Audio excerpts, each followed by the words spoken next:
Tooth paste کرنا حرام نہیں،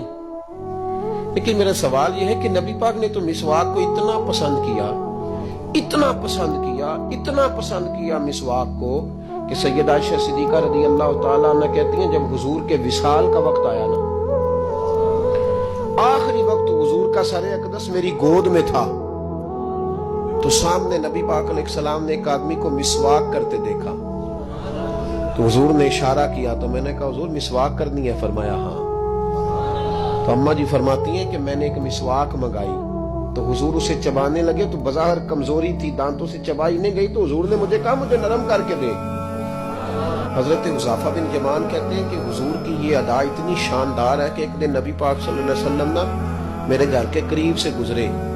میری نظر پڑی تو میں دوڑا، السلام علیکم، تو حضور نے فرمایا وعلیکم السلام، کہا چل میرے ساتھ،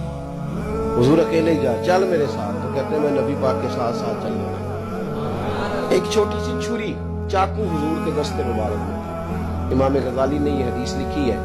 فرماتے رسول پاک علیہ السلام ایک درخت کے پاس پہنچے تو حضور نے 2 مسواکیں اتاری اپنے ہاتھوں سے،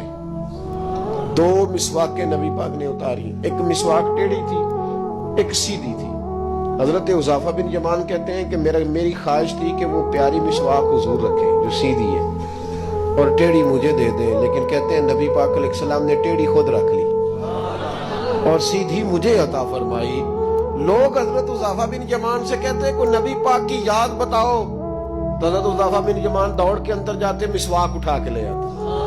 کہتا یہ میرے نبی نے مجھے عطا فرمائی ہے۔ بھائی ان چیزوں کو چھوٹا چھوٹا نہ سمجھیں، چھوٹا چھوٹا نہ سمجھیں یار، ہم بالکل ہی چھوڑ گئے،